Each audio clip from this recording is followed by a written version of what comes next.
We have risen from the ashes to school the masses. Hello, everyone. Welcome to episode 250 of the Scholars of Wrestling Show. I am your reigning, defending, undisputed Scholars of Wrestling World Heavyweight Champion, Scholar Tark. Do you see what happens when Scholar Jeff isn't here? We get a whole new wrinkle added into the announcement of who you are. Well, we've got the usual, as expected, the undisputed reigning, all that. Mm-hmm. You just had to throw in some Big E in there, didn't you? Oh, well, of course. Of course I have to throw in some New Day references for us because, you know, as I will point out every show from now on, the current reigning, defending, undisputed WWE World Heavyweight Champion once held the Scholars of Wrestling Championship. So I just feel like it just is a clever nod to the New Day. And this killjoy over here is Scholar Brian. Like you didn't expect that to happen. I would, you know what? I take that back. I wouldn't really call you a killjoy. It's just more like you are just pointing out the fact that Scholar Jeff doesn't have as much oomph when he does these introductions as much as I do. I like to throw a little oomph when introducing our great Scholars of Wrestling show. But him, he's just like, just going through the motions. Welcome to the show. And there's Who am I kidding? He's not as charismatic to do that. I still love you, fool, but you just have a little more oomph at your introductions. You're just... We have risen from the ashes to school the masses. Hello, everyone. Welcome to another episode. The gloves are now off. Okay, there's no more Mr. Nice Champion over here. We are back to the last. This is me reaching out to my fellow scholar and just trying to help him with his introductions to make it better, to have him have a little more oomph in his introductions. Next thing you know, next week you're gonna be Paul Heyman treating all the female ring announcers. Like, give me that. Why would we need female ring announcers? We don't even have a ring, man. Missing the point. Moving on. That's it. I'm just pointing out. Don't introduce me, Scholar Jeff. I'll do it myself. That's it. The last time I tried to take the mic from him, he had a little freak out. So I'm not touching this for a while. So, yes, welcome to episode 250 of the Scholars of Wrestling Show. And I must say it has been a wild and crazy show, or quite crazy week in WWE. If you want to say that, for me it's just more of the same. But yeah, I give them props. They saw how bad their ratings did last week. A YouTube video did better than both shows combined. I'll keep bringing that up until the end of time. But I give them props for trying. They figured out they thought something was wrong. They figured they'd try something new. Too bad it seems like they thought of it as the show was starting. 30 seconds before. Here's an idea. But we'll get to that. Yeah. We'll get to that when we talk about Raw and Smackdown. But for right now, let us go ahead and start the show how we always start the show, with a little bit of backstage news, peeking behind that curtain and checking in on a little backstage news. Shithead man. Shithead, yeah, there you go. I guess there's no other real news than the controversial one. But unlike Eric Bischoff's motto, controversy creates cash, this one may cost WWE some cash when a Reddit user posted a list of posts by one big disturbing freak known as Lars Sullivan back in 2008, which these posts have on the line of racism, homophobia, sexism, and discussing the gray area of rape, and comparing people with mental illness as weak-minded. And let's not forget the one where a guy was talking about committing suicide, and he said, "Don't go out by yourself. Take a whole bunch of people with you." Now, okay, this has happened before in wrestling, in WWE even. Okay, stuff has come to light about a guy that it's been 11 years. He could have changed since then. You don't know. However, okay, is this going to affect him? Probably not. Unfortunately, Is this going to affect the WWE? Slightly, maybe. Dude's a shithead. Okay. Okay. Or he was a shithead in 2008. Looking at posts now, and like he's obviously cleaned it up. Okay, but the shit is inexcusable. No, it's not. People have been comparing this to the James Gunn tweets from back in the day, which lost him his job directing Guardians of the Galaxy 3, which he got back. But mainly because the big difference is when he was posting those tweets, he was just mainly doing it for shits and giggles. He really wasn't. Yeah, he was just joking. posting it for fun. He was making bad jokes. Exactly, really bad jokes. When it comes to Lars Sullivan, it's not jokes. No, he's basically letting out his personal feelings, and WWE and the higher ups may let him slide with this, but the fans won't. And certainly not some of the wrestlers backstage won't. Which includes Big E. When brought up about this subject, he responded in a tweet, "Many are aware. If true, he has to bear with the albatross of being a bigot and working in a company filled with minorities." So, the fact that yes, many are aware of these Reddit posts, and right now he's on thin ice. He's really thin ice, and yeah, if you ever thought that it would be a stupid move, but if you ever thought that you'd be able to turn this guy face or whatever, no. I think we're beyond. I just no. Like even and the whole look. All right, everybody should. I got to figure out the right way to put this. I guess the best. It was 11 years ago. Okay. But this is not isolated like one or two here and there. It's a whole series.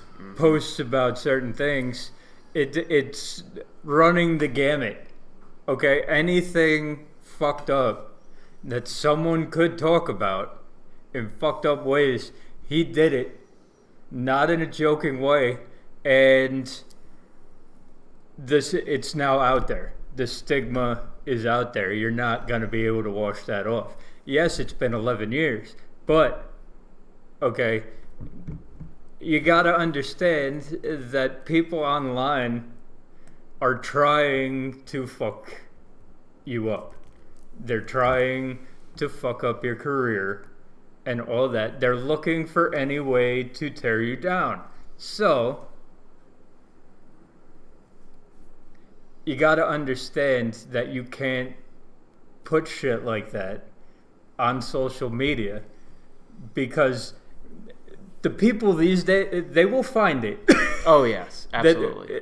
11 years ago, some dude on Reddit got bored one day, fucking found one of them, said, let me look through this guy's tweets. Let me dig a little deeper on this guy. Let me dig a little deep. I found one. Okay. One, I can let go. But let me dig a little deeper, see how far down the rabbit hole this goes. Well, it's a pretty big fucking hole. That's it. And yes, you even said he may be a different person. It is 11 years ago. But the man has to do a lot of good work and a lot of showing people backstage that he is a different person to really get back on anyone's good graces. Yeah. Especially with anyone backstage. And this is not going to do well for his anxiety. I'm telling you this right now. Oh, absolutely I not. would not be surprised if, I don't wish it upon him, but don't be surprised if in the next couple months he just disappears again. I believe it. Because of anxiety attacks, because this is not going to go over well at all. And is it going to affect his standing in the storylines? Probably not. What storylines? Whatever he's doing with Matt Hardy and R-Truth, whatever that is. I wouldn't even call that a story. It's just giving him a match just so he can eat. Well, it's some the lower card talent. They tried with Jeff Hardy. Mm-hmm. They tried to give him a storyline. People, no, but this is not going to help. And he might be a better person now, but 11 years ago he was the shittiest of shitheads. Mm-hmm. We'll just leave it at that. Only time will tell to see how he can get through this and how. And see if other people are going to be. This. See if other people are even going to be willing to work with him, because R-Truth is one of the people he was talking about in those racial tweets. Is he going to be willing to put him over the way that Vince obviously wants this guy to be put over now that this stuff has come out? That's the question. Big E certainly ain't. Oh, absolutely No, not. that's it. I don't even think Big E's got to stiff the shit out of this guy the moment he gets in the ring. When he gets back, yeah, most likely. Yeah. And speaking of in the ring action, let us go ahead and move on to quite possibly one of the worst Raws of the year.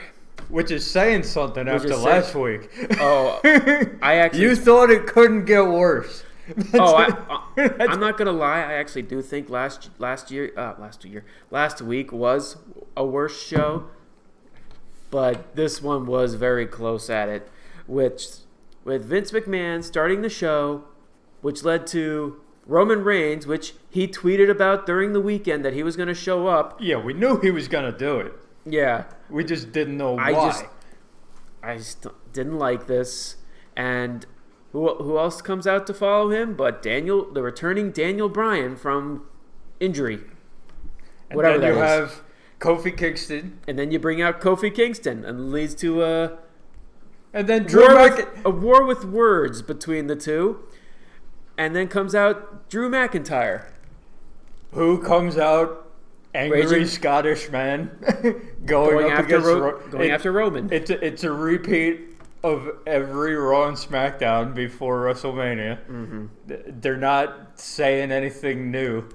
And this was 30 minutes. And let's not even talk about everybody randomly fucking leaves and AJ and fucking Seth come out. Oh, that's next segment. But for this particular one.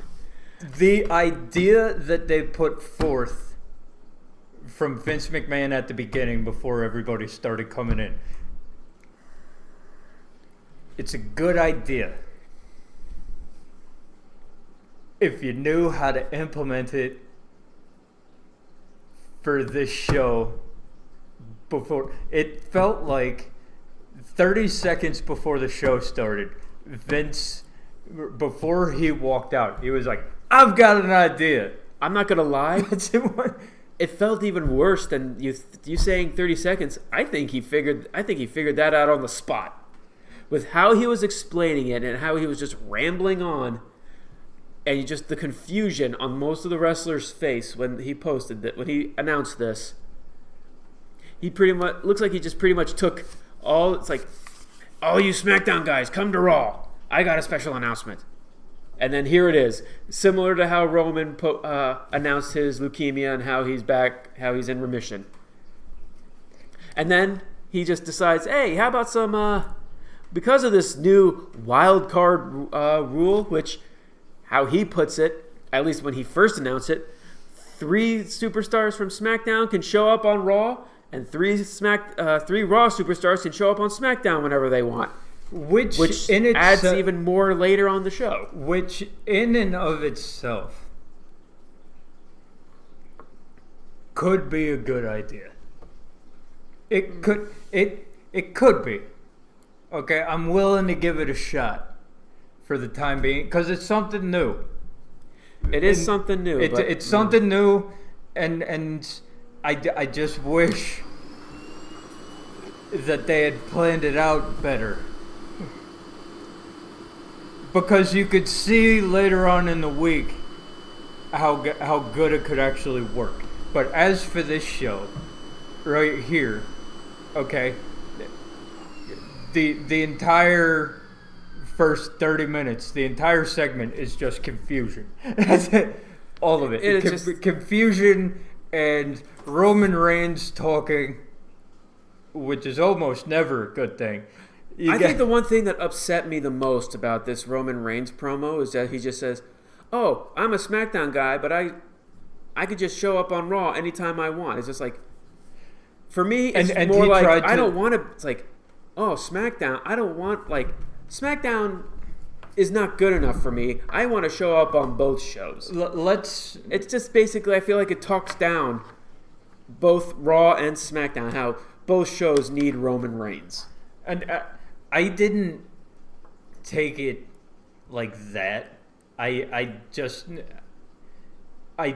did kind of like the callback to December that Roman Reigns did when he was like, you said that like, I guess they're still trying to have him play the good guy. So he's like, you said in December that the people were the authority now. Mm-hmm. Trying to get that cheer. Like, I can do whatever I want because these people want me to do whatever I want. And it's Roman Reigns, so that clearly didn't work out. I was just like, whatever they want to do, I'll do it. I just want to hear start a chance going, go to SmackDown. But as the idea in and of itself is, I think, a good one as of now, but just the way that they structured the show around it was a classic case of not knowing what the hell they're doing. Exactly. It was a complete mess. They made it up on the spot. It felt like, and then the writers. It felt like the writers were backstage like, what the fuck was that? Now we gotta do all this. So, yeah, there's a good idea, but not implemented correctly, and it fucked your entire show in the process. This was their compromise to USA and Fox wanting to end the brand split. The WWE doesn't want to end the brand split, so they worked on a compromise, which is this wild card, which is to get both Raw and SmackDown guys on each other's show.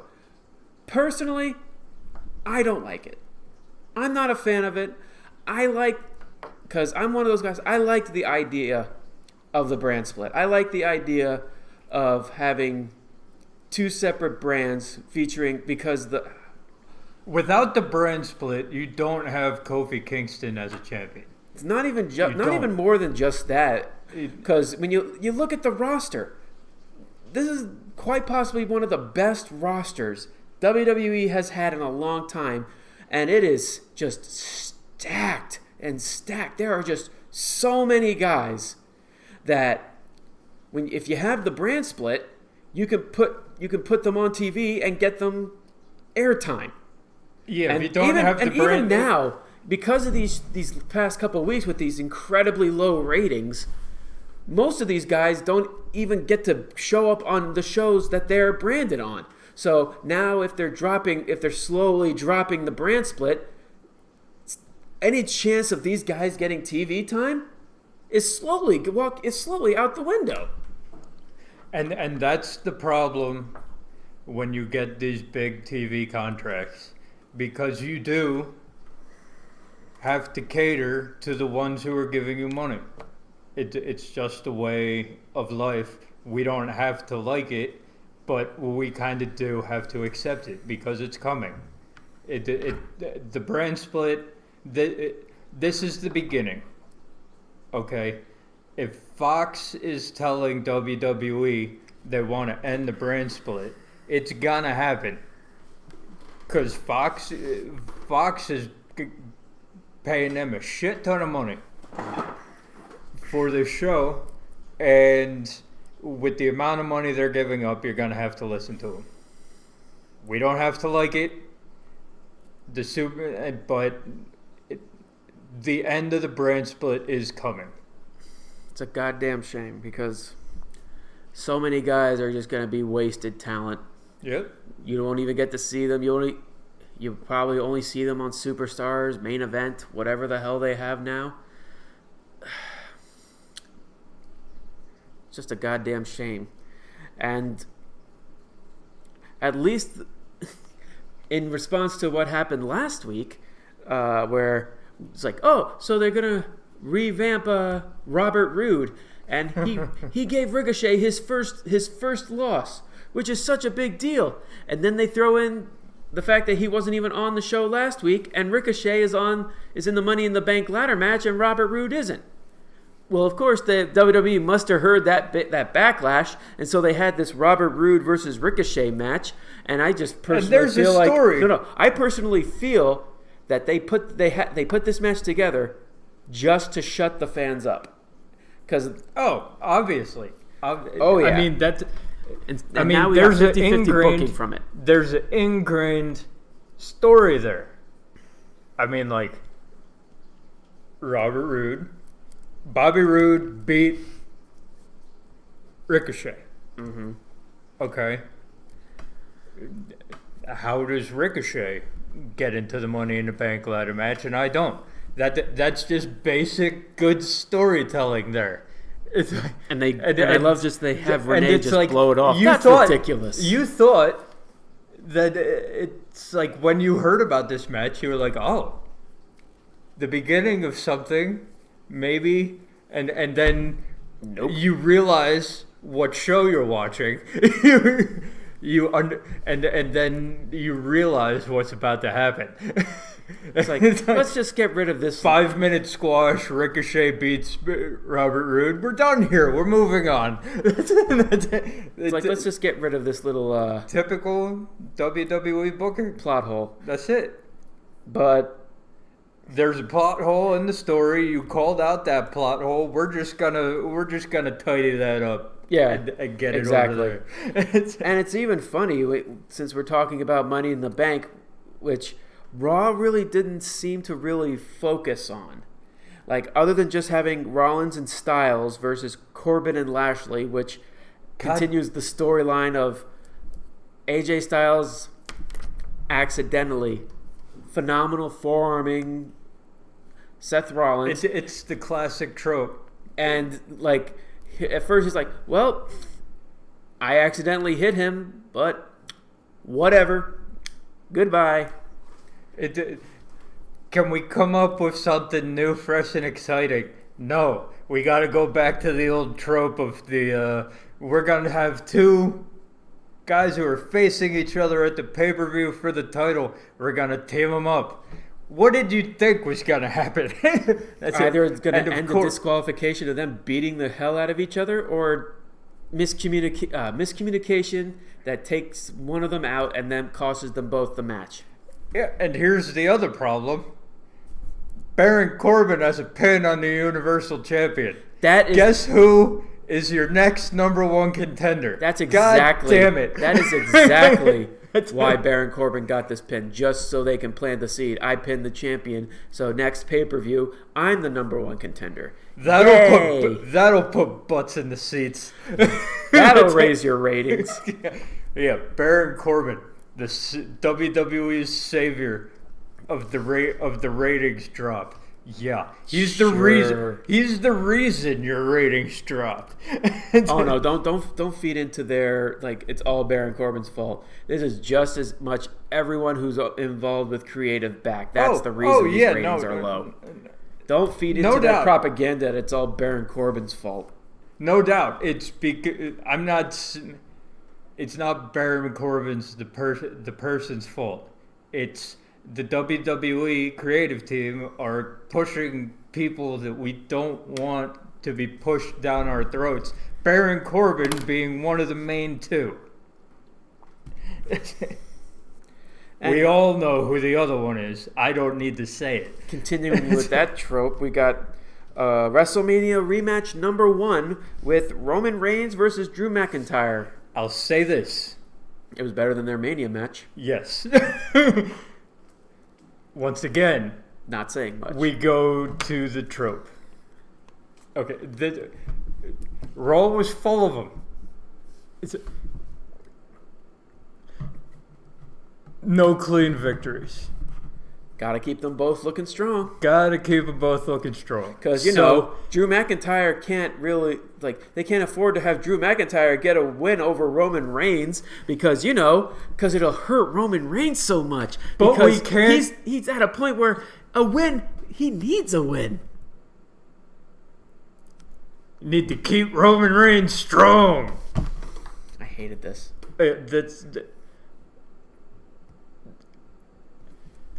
And it also brings back it brings back the problems with the wild card. Okay, because in this match, you had Shane McMahon, you had Elias, which I feel like they forgot was a SmackDown guy. Yeah, so it's one of those. First of all, you invalidate everything you said in that first segment with the wild card rule, with what just happened. And then they try to bring it back and be like, oh, they didn't count. Oh, fuck off. And that's it. And then the second thing is no clean wins. I would have even taken a Roman clean win. Whatever. Instead of the shit we got. I'm like, you could kill this feud right now with a Roman win, or you can continue it with Drew McIntyre pulling off one of his... even a Shane McMahon interference, like a distraction, giving Drew McIntyre the win. He would have benefited from this win. Yeah. Yes, it would be a dirty win, because he's getting distracted and getting the Claymore 1, 2, 3, but it would still be a victory for Drew. It's in the record books. Drew McIntyre pinned Roman Reigns, and they can use that to continue building up momentum to make Drew McIntyre a big star in their business, in their company, or but in their brand. What happens? You have to lose a lot before you get given the briefcase, mm-hmm. And then you got to lose a lot afterwards, so that you don't come out looking strong when you cash in the briefcase. You got to come out looking like a pussy and a coward. So unless you're John Cena. Unless you're John Cena, and then you just lose. Right. But by disqualification, but he still lost. But it's the whole thing. We didn't need a SmackDown story spilling over into the Raw brand, especially when it invalidates everything you said in that first segment. Okay. Well, compared to these ratings, look like they had to, even though they have the perfect capabilities of actually having good storytelling on Raw. So people be like, you know what? I'm intrigued of what they're doing on Raw. I'll go into next week and see how the story continues. Nope, that's not the case. Mm-mm. Story-wise, It is just complete and utter bullshit. And by all throughout Raw. The biggest complete and utter bullshit of them all was what they did to the Revival.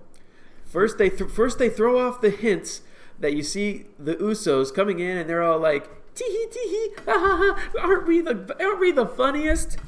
And as we're about to have a potential tag match between the Revival and the Good Brothers, which when you look at it on paper, would be an awesome match.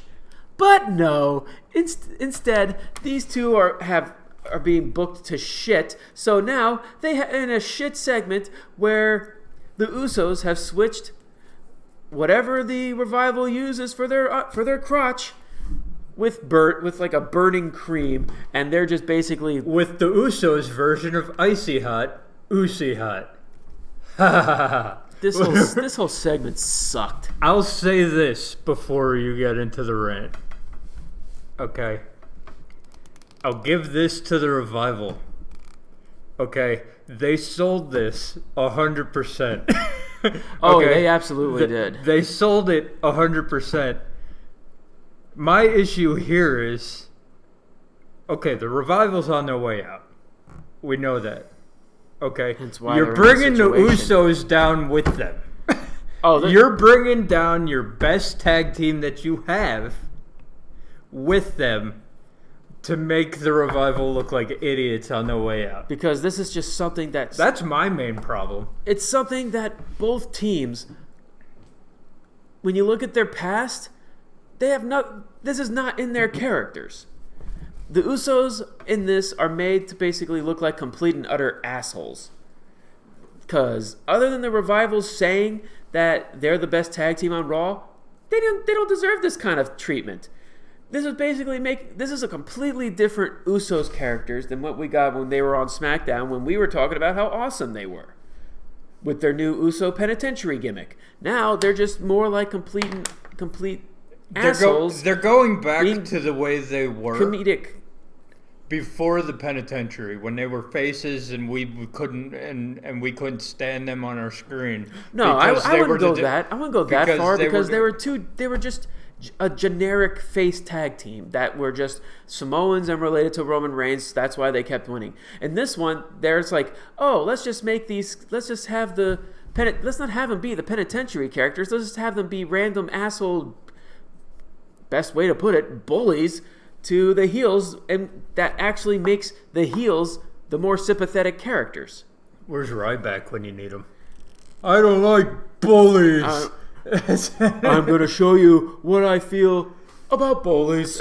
And yes, the Revival, they're making the Revival look like complete and utter shit because they're on the way out. But here's something that most people are arguing, and I'm arguing too. How about you actually book the Revival to look strong so that they actually don't want to leave? It's like, you want to leave? But don't worry. You got to do something more than just, it's okay, we'll just give you the belts. I think that will make you want to stay. No, actually book these guys. You gave them the belts. It didn't do anything with them. They didn't do anything with those belts. I'm telling. Actually booked them strong, so to the point where, you know what? I like how these guys are booking me. I actually want to stay now. It's the whole thing. It goes back to the WWE doesn't understand that for a lot of these wrestlers, it's not about the money. Okay?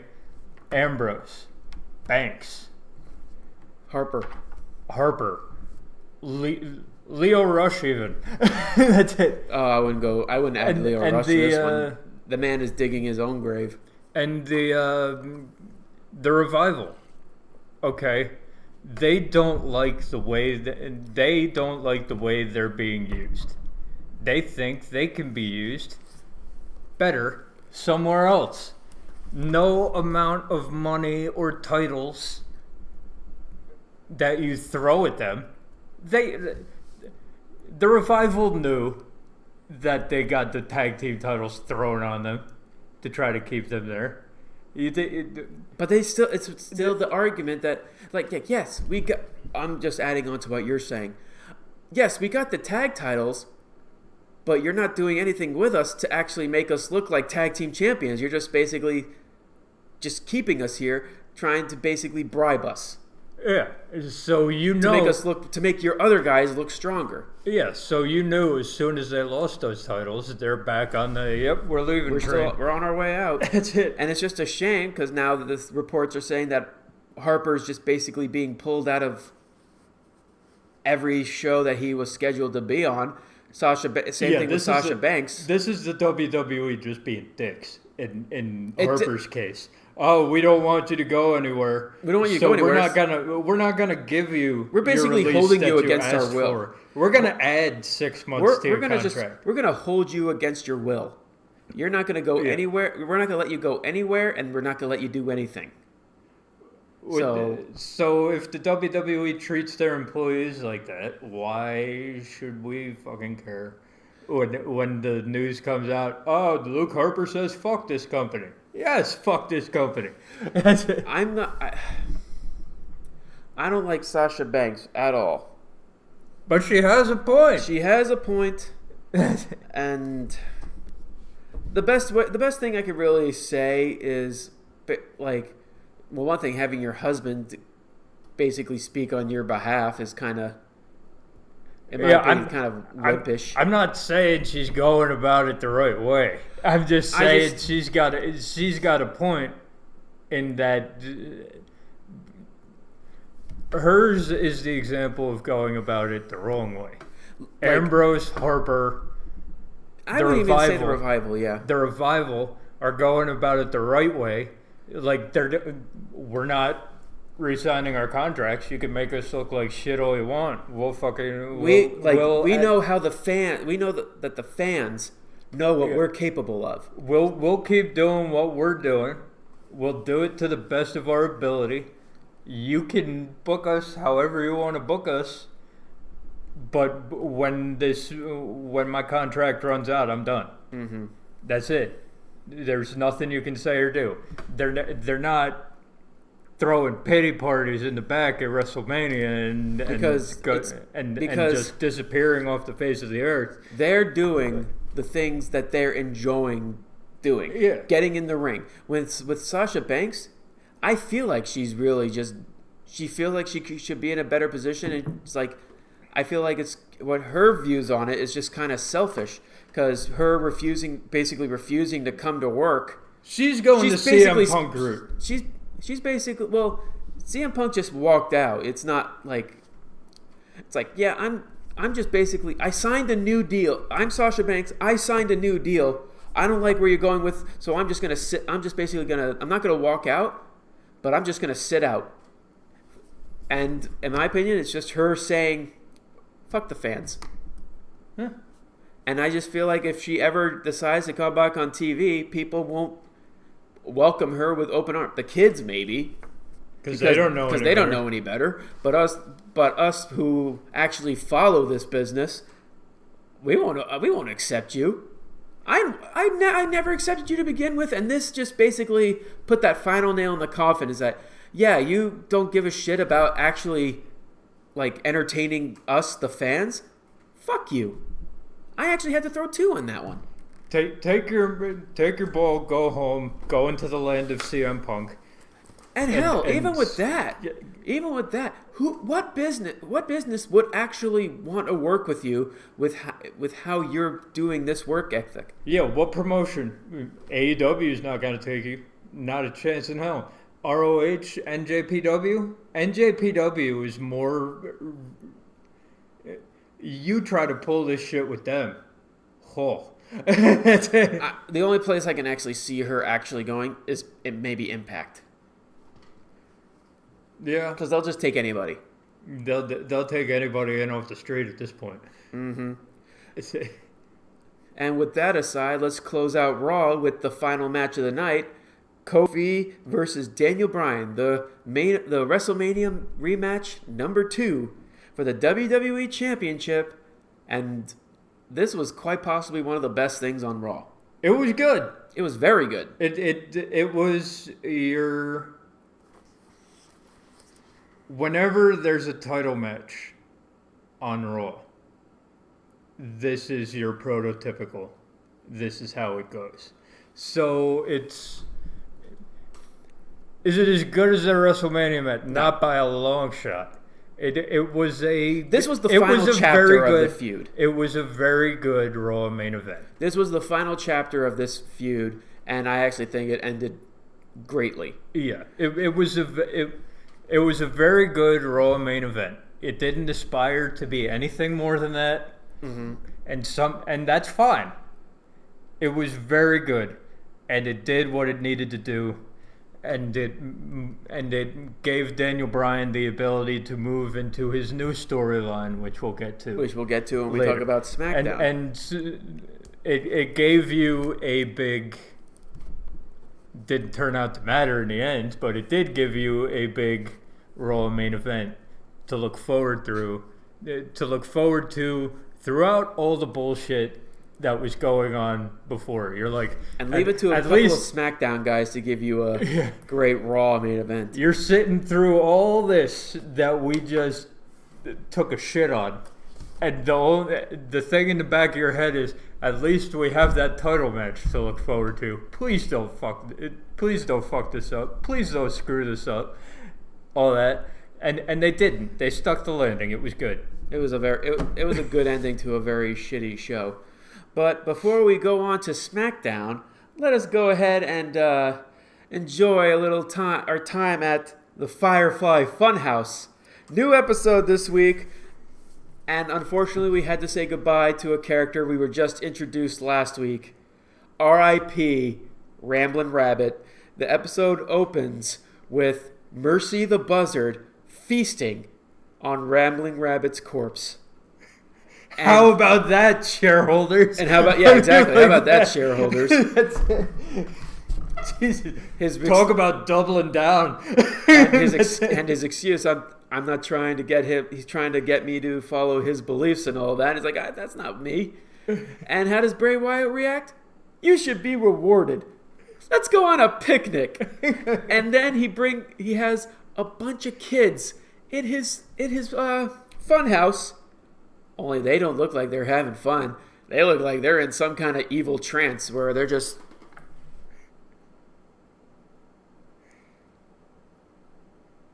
not even breaking a smile.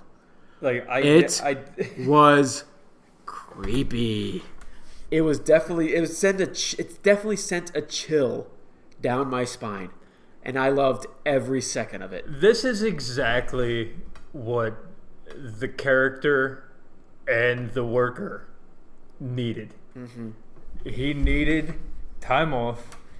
They needed to repackage Bray Wyatt to get him back to the master of creep that he was. When was he facing off against The Undertaker? 2016? I believe so, yes. Back then. That it fell off after that. Really did. And this is bringing it back. And in a fun way that it's the one thing I look forward to on Raw every week. Oh yeah, this is the one thing I definitely look forward to when I watch wrestling. And it's like sometimes you don't even have to watch Raw because they'll play it on SmackDown. Why the hell exactly. Not? So it's just the question if you're patient enough to actually wait for the next day to watch an episode, which I'm not. I look forward to watching these episodes. Yeah, and it's gotten me back on the train because I'd been off of the Bray Wyatt wagon for a little while because it's like there's nowhere to go with the character in the state that it was, and they just kept beating that dead horse. No, they did. They did try something new, just no one agreed with it, and that was having the spirit of Sister Abigail take over Bray's body. No one liked that storyline, so they... No one liked that storyline because of what they had him dressed up in that one time. Everyone dressed up as Sister Abigail, man. Everyone saw that was like, We thought it was a good idea, but if you're gonna make him look like that, nope. That's it. I was actually very intrigued on where they were going to go with that, but nope. But this is the best Bray Wyatt has been in a long time, and I look forward to see. The segments are all well and good. I look forward to what's going to happen and how he's going to play it when he gets actually back in the ring. I look forward to whatever his cryptic message that he tweeted about this past week was going to be. Because remember, did you see those tweets? He posted a tweet this past week saying his backstage promos that he had, his first 8 promos back in 2015 had a secret message in it. I did see that, and he's gonna reveal it next week.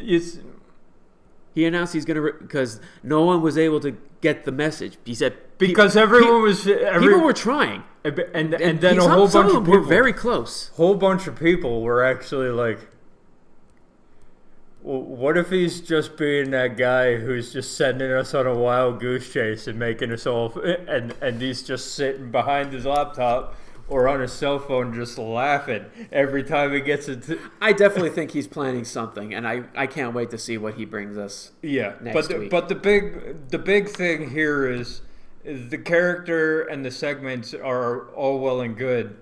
What's the character gonna be like in the ring?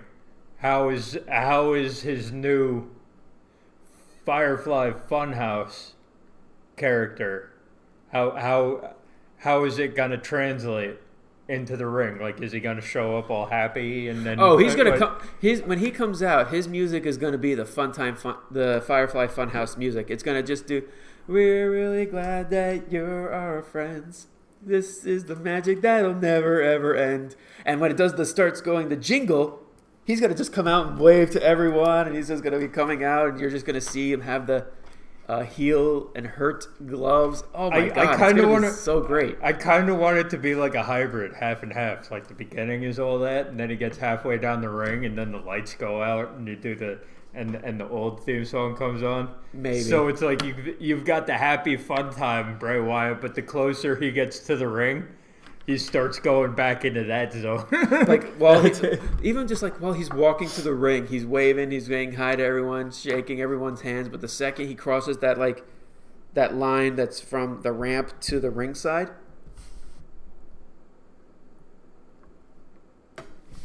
he's just that. Oh my God, it's gonna be so great when he steps back in the ring. And I do hope that the story was that Vince McMahon wanted him to like go on like a big, like this is gonna be huge. This is gonna be. It's still gonna be. I think it's gonna be huge. He's gonna. I'm like are they gonna do the unbeaten streak? That I'm like I want to see how this works. I cannot wait to see how this works. But now we're going into SmackDown Live, and this show opens up with AJ Styles and Sami Zayn, 2 Raw guys, opening the show, to having Kofi come out and be like, what are you guys doing on my show? Hey, dude, they introduced a wild card. It's probably going to happen. And guess what? You were on Raw yesterday. So, who are you to talk, Chief? I love that even AJ Styles pointed that out. It's like, you were on Raw. I'm just returning the favor. And it leads to the main event, which is going to be a triple threat match for the WWE Championship. And let's just go ahead and talk about that match. I'll say this. What hurt it a little bit was that I never had a doubt in my mind that Kofi was not going to retain. I never had a doubt that, like, hey, Styles or Zayn could win this. Yeah, there were really near falls and all that, but I never had a feeling that Kofi could lose. So neither did I, but it honestly didn't take away from the match, because the match was just, oh my God. It was good. God, good. It was really good. I'm not gonna go, oh my God, about it. Because I rewatched it before recording tonight, and I'm just like, this match was actually better than I remembered. because I watched the show. I watched SmackDown twice this week to prepare for this to prepare for this show. I'm not saying I didn't like it. I just didn't, not as much as this guy. I definitely enjoyed it. What I need in order to put a match to the oh my god is I don't know who's gonna win. I don't know who's gonna win, so I'm on the edge of my seat looking at it. I knew Kofi was gonna win. We knew the destination. So we knew the destination. We knew the destination, and sometimes to me, knowing the destination hurts the match. It happens more on TV than it does at pay-per-views because WrestleMania, you knew Kofi was going to win, but it's also the emotion of the moment and all that, and adds into it and all that. I didn't have a lot of emotion here. I'll put it like this. Technically, the match was awesome. Technically, but I'm gonna put it the same way I put Kofi versus Daniel Bryan at the end of Raw. It was very good. It was very good for a SmackDown main event. What I like, the one thing that I definitely liked about it, and to go with the Raw main event too, was the fact that they're continuing to build so much momentum for Kofi that, yes, he is definitely a fighting champion. And yes, he is definitely that guy that actually deserves to be said fighting champion. And he's being basically, he has a rocket strapped on his back and he's going to the moon. Because it's not like he's beating them clean. There's no bullshit. Mm-hmm. Okay. He beat Daniel Bryan clean twice. The one time there was bullshit was the match that they had Kofi versus Seth. You knew that wasn't gonna end. You knew that wasn't gonna end with a winner. It couldn't end with a winner. They're not gonna unify the titles. Not gonna happen. Mm-hmm. I'm sorry. So there was no way that was gonna happen. But when one title has been on the line, Kofi's defended it and he's won clean. And that's something with champions that you don't see a lot nowadays. And it's good that it's very good to see that happening again. All right, and moving on, we hinted at it before, the new role for Daniel Bryan and Rowan. They are the new SmackDown Tag Team Champions by defeating the Usos, and these Usos definitely felt like the Usos when they were normally on SmackDown. These Usos were the Uso Penitentiary. Yeah, and that's the one thing that I liked about it. These were completely different Usos, and it definitely made the match even greater. Exactly, and this was another great match. I like that Rowan was the one to get the pin. Finish. He's the one that got the finish, but it definitely showed that both him and Bryan are a well-oiled unit. Exactly. That's the big thing. Like going in, you're like, oh, Daniel Bryan's gonna lead the team. He's gonna be he's gonna have to carry Rowan. No. Rowan definitely held his own. Rowan held his own. Rowan's always been good. And you can actually see that he's getting better. Yeah, Rowan has always been good. He's just always been typecast into that dude that he was playing as the in the Wyatt family. Now that he's doing something else, I miss his sheep he's still the Bruiser, but like he actually has a moveset now, and it's a good one. I do miss his sheep mask though. Yeah. That's the one. That's just nitpicky, but it's actually really funny that this having this match and now having Daniel Bryan and Rowan as the tag team champions. It makes me look back on what I said a couple of weeks ago. Now we actually have a legit SmackDown tag team roster. Now we're actually going to have Rowan and Daniel Bryan versus Heavy Machinery. How fast the vegans versus the meat lovers. The meat lovers. The meat lovers, yes. And when you just think about it, it's like, you know what? That's just great. That's great storytelling, and it just elevates the titles because the former WWE champion is the SmackDown Tag Team Champion. And after the hatred that we spewed at the screen last week, it's like a complete 180. It's like last week there was no tag team division whatsoever, and then this week, look what a week can do. Your tag team creative team actually did something good, and now there's something to look forward to, at least on the SmackDown side.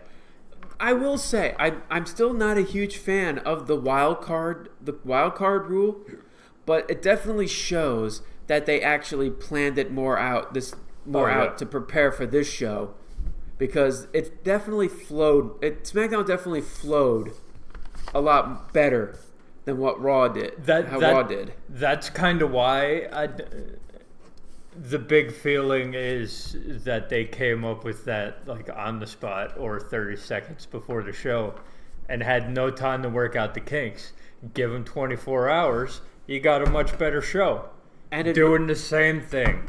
And it resulted on them actually raising ratings, which now brings out a Scholar's Quick Talk. Do you think the wild card rule will help WWE in ratings? Like in the long run? In the long run, yes. Because you never know who you're going to get. So it gives certain people who might not be tuning in because same old shit, and they're not gonna. So it gives certain people, they'll tune in just to be like, who from SmackDown's on Raw today? That kind of deal. So will it help a lot in the no. There's certain things that it'll help a little bit, because you still have to figure out the balance. You got to give the fans what they want. They're not doing it at the moment. That's why the ratings dropped in the first place. This is a good measure for now, but you're still gonna have to. In the end, you'll get a little bit of jump from the wild card, but you need, with bad creative comes bad ratings. That's it. That's pretty much my take on it too. I think in the beginning it will help them because it does build that intrigue of who will show up this week between Raw and SmackDown guys. But it's also, the big question is, will this actually help them in the long run? Will this actually boost the ratings to where Fox will want to basically back out on their deal, since they said they want at least 3 million viewers for their shows for when they air it on their channel, and now they're just basically trying to they're getting under 2 million. Yeah. So will it help? Possibly. Will the momentum stay in their favor? I kind of doubt it.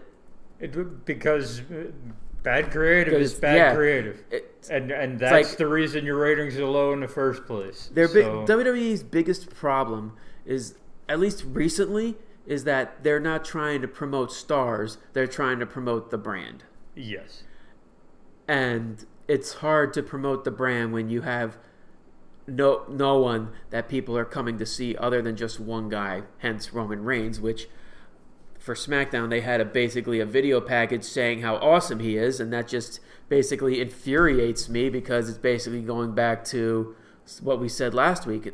He's just going back to the point where we're just tired of seeing him. We don't want him to just keep getting these main events. And it's now back to the possibility that he's just going to go back and just main event every WrestleMania from now on.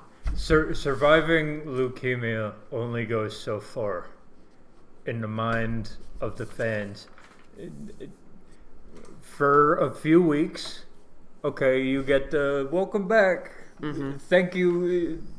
Congratulations on remission and all that. But if you're just going to go back to the way it was before he left, which is when everybody hated this guy, you're doing the same shit now that you were doing then. You're going to lose the momentum you did, the positive reaction you did have for him. Exactly. Surviving leukemia only goes so far in the eyes of the audience when you go right back to shoving this guy down our throats, saying he's the greatest thing that ever fucking happened. If they did these video packages for other superstars like Seth Rollins, like AJ Styles, like Daniel Bryan, basically they're stars. They're Drew McIntyres. You could build legit stars with these promos because that's what this Roman Reigns promo video package felt. It made him look like a star. But they're not going to do it with anyone else, so what the hell is the point of being invested in everyone else? Do it with Finn Balor. Do it with, let's see, who else? Ali, Andrade. I'll say this. I did like the one-on-one promos that they did, like looking dead into the camera, that they did on Raw and Smackdown. Better than having the stupid interviewers. Yeah, I like that Charlie a lot. Caruso with her. Like they need to. I think that's what they need to do from now on, because those worked for me. They worked for me too. All right, so I think it's kind of a no-brainer how we're going to do our Raw versus SmackDown I think live. you figured it out by now. If you haven't figured it out by now, then I'm sorry. But yes, it's definitely going to be SmackDown. It was definitely a well-paced show. Was it great? No, it was just good. SmackDown was what they wanted Raw to be. SmackDown was a good introduction to the wild card initiative, or whatever they're calling it. SmackDown, it felt like a well-oiled machine that had been in place for a while, and it worked. Raw, you could tell. Raw was just a running machine, and they're trying to put in new gears in it while it's still running.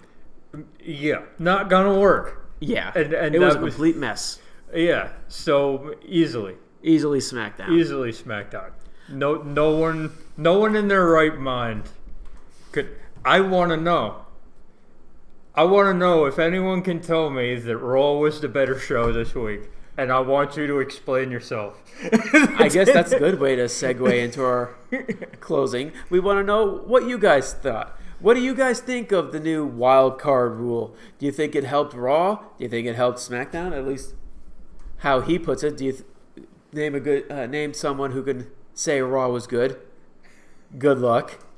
But if you like what you saw here, be sure to like our video and be sure to subscribe to our channel, and be sure to find us on our Facebook page, Scholars of Wrestling Show.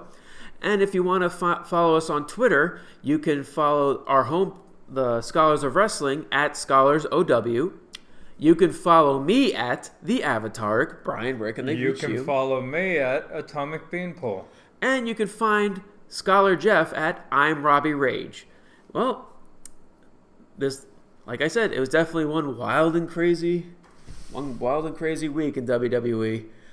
Hopefully they'll try now. Hopefully, because they actually have this wild card under wraps, they actually know what they're doing.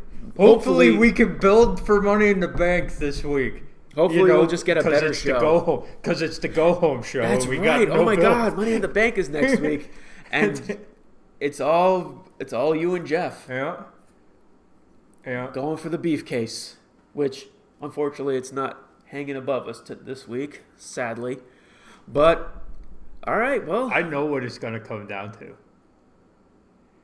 He's gonna pick Lacey Evans. I'm gonna pick Becky Lynch, and that's the one. That's the one. Oh boy! Both of Becky Lynch matches are gonna be this is gonna be the deciding factor between you two. But that's all we have to say, because you know who we are. We are the Scholars of Wrestling, and you have just been schooled. You're welcome. See you guys at the Money in the Bank prediction show. Huzzah!